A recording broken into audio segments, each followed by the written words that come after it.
Okay, so now we're going to talk a little bit more about the air valve and the air logic through the Husky 1050 pump.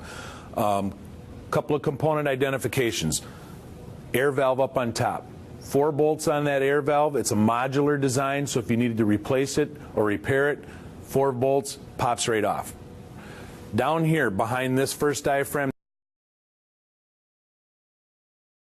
another poppet valve. And all those poppet valves do is they're a momentary open air switch, and it's used to dump air pressure on one side or the other of this valve up here.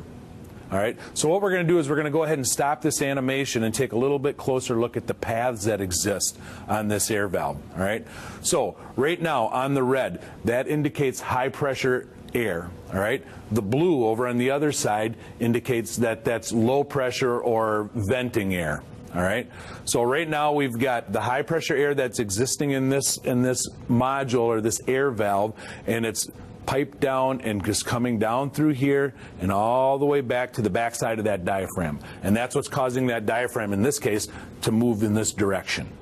All right, over on the other diaphragm over here, okay, we've got blue. Again, that's reduced air pressure or exhausting. All right, and what that's doing is that's connected right in through here, and it's coming up through the passage. There's a cup and plate up in this module, and it's connecting it to a vent. All right, so what we've got is we've got vent over here, okay, and we've got high pressure from the air valve going to this diaphragm.